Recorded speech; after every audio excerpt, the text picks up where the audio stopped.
Bien-aimés, bienvenue dans notre émission Réflexion. Soyez bénis et dans cette émission, nous allons aborder un sujet concernant les ouvriers de Yeshua, les ouvriers qui sont là pour œuvrer dans la moisson. Pour ce faire, venez avec moi dans l'évangile de Matthieu, chapitre 9, versets 37 et 38. C'est Yeshua qui parle, Jésus qui parle. Il dit à ses disciples, « La moisson est grande, mais il y a peu d'ouvriers. Priez donc le maître de la moisson d'envoyer des ouvriers dans sa moisson. » Dans Ézéchiel, chapitre 34, verset 11,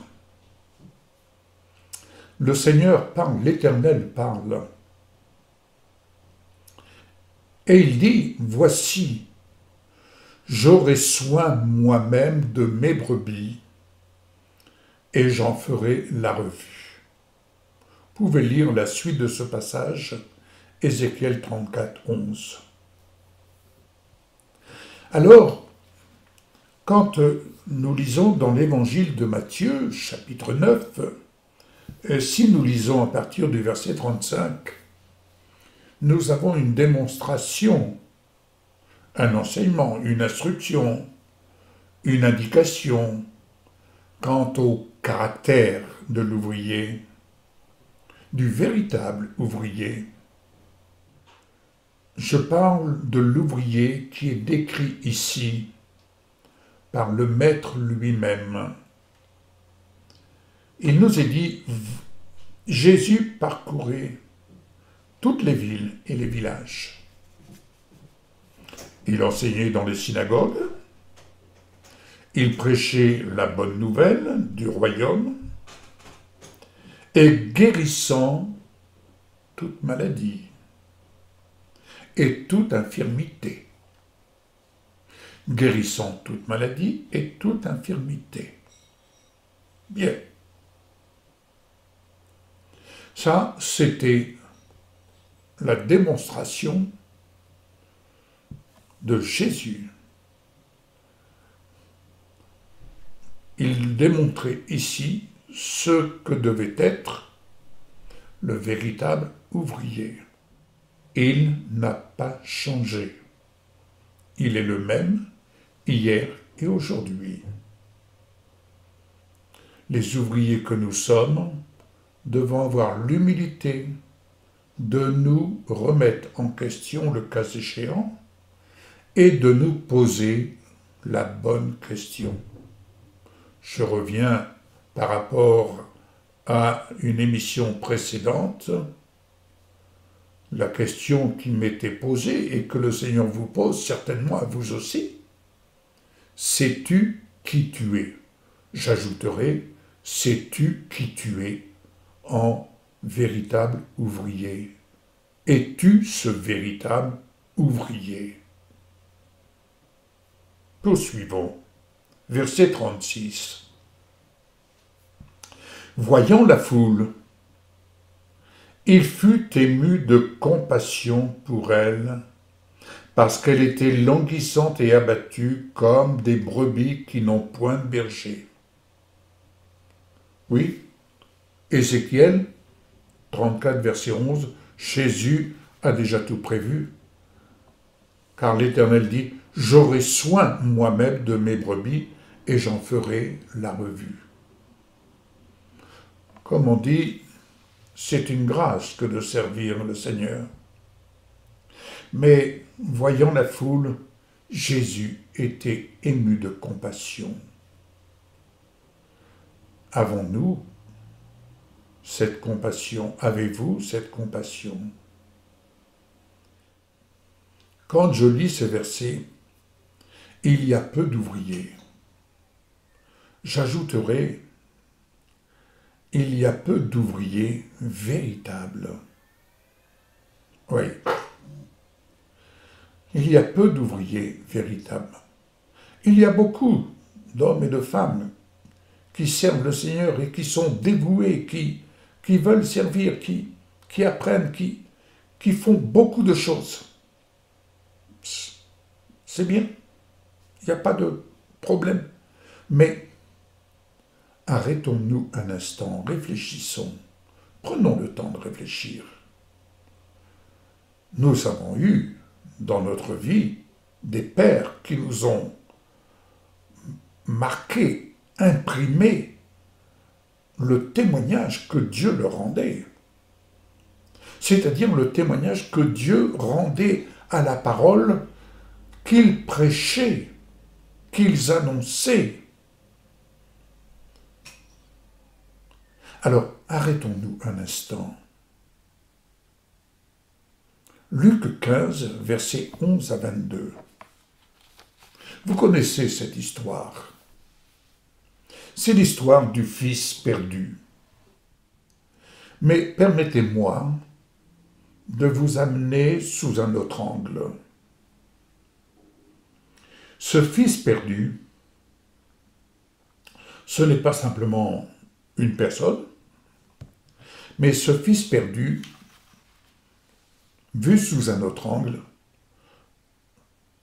nous représente ce monde qui se perd, qui dilapide tous les biens, tous ces biens qui viennent par la grâce de Dieu. Nous pouvons vivre sur une terre au milieu de l'abondance, cette abondance, telle l'abondance des semailles, l'abondance de la récolte, tel ce jeune homme qui était parti avec l'héritage, sa part d'héritage. Mais qu'a-t-il fait de sa part d'héritage? Il l'a mal géré, il l'a dilapidé. Il a, comme on dit, il a vécu sa vie sur cette part d'héritage jusqu'au moment où cette part d'héritage ne s'est jamais renouvelée. Et il en est arrivé à manger avec les porcs. Mais jusqu'au moment où il a eu l'humilité de se remettre en question. L'humilité, vous allez me dire, oui, par la force des choses, il fallait bien qu'il se remette en question, sans aucun doute. Mais il a eu l'humilité de se poser la bonne question. Quelquefois, malheureusement, c'est qu'on attend très souvent d'être au fond du trou pour se remettre en question. Mais ayons l'humilité de nous remettre en question pendant que nous en avons l'occasion. Et il va dire au verset 17, donc je suis dans Luc 15, verset 17, « Étant rentré en lui-même, il dit, « Combien d'ouvriers chez mon père ont du pain en abondance, et moi, ici, je meurs de faim. » La parole de Dieu nous dit, on verra la différence entre ceux qui servent le Seigneur et ceux qui ne le servent pas. Bien-aimés, frères et sœurs, vous êtes dans la maison du Père, vous êtes dans la moisson, vous êtes dans le champ de Dieu, béni soit le Seigneur. Vous avez du pain en abondance, car rien ne manque à ceux qui servent le Seigneur, à ceux qui le servent dans ce climat de compassion, à ceux qui le servent vraiment dans le fait d'attirer les brebis, d'attirer les âmes vers le Père. Alors cet homme, ce jeune homme, est retourné vers son Père. Et son Père attendait son retour. Oui, notre Père attend le retour d'un grand nombre. Lisez Ézéchiel 34. Ici, la démonstration nous est faite. Le Père compatissant à l'égard de ce fils qui était perdu, compatissant à l'égard de ce monde. Rappelez-vous, Dieu a tant aimé le monde qu'il a donné son fils. Il a donné pour que nous ayons la possibilité de revenir, de rentrer à la maison du Père, car la justice a été accomplie dans l'œuvre de notre bien-aimé, notre Sauveur et Seigneur Jésus-Christ.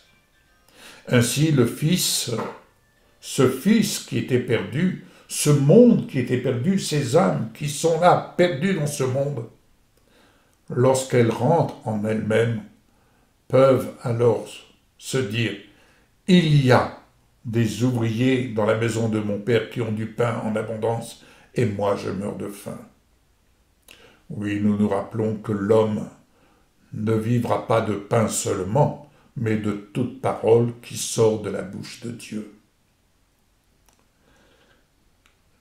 Et ce monde, revenant vers la maison du Père,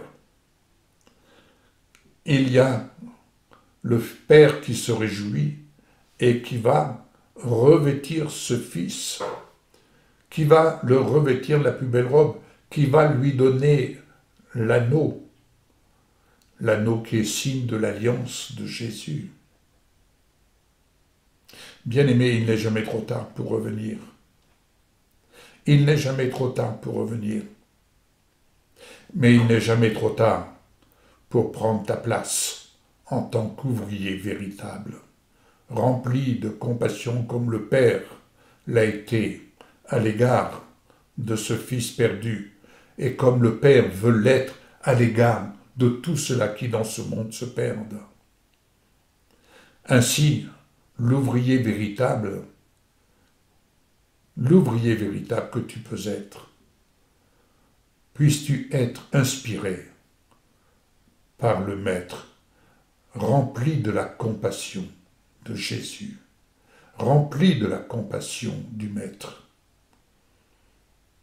C'est là ma prière pour toi, rempli de cette compassion à l'égard des âmes perdues, rempli de compassion comme le Seigneur m'amène à être à l'égard de tout cela que je peux croiser sur mon chemin, et comme le Seigneur le témoigne dans mon être et m'incite, me donne le plaisir d'enregistrer de telles réflexions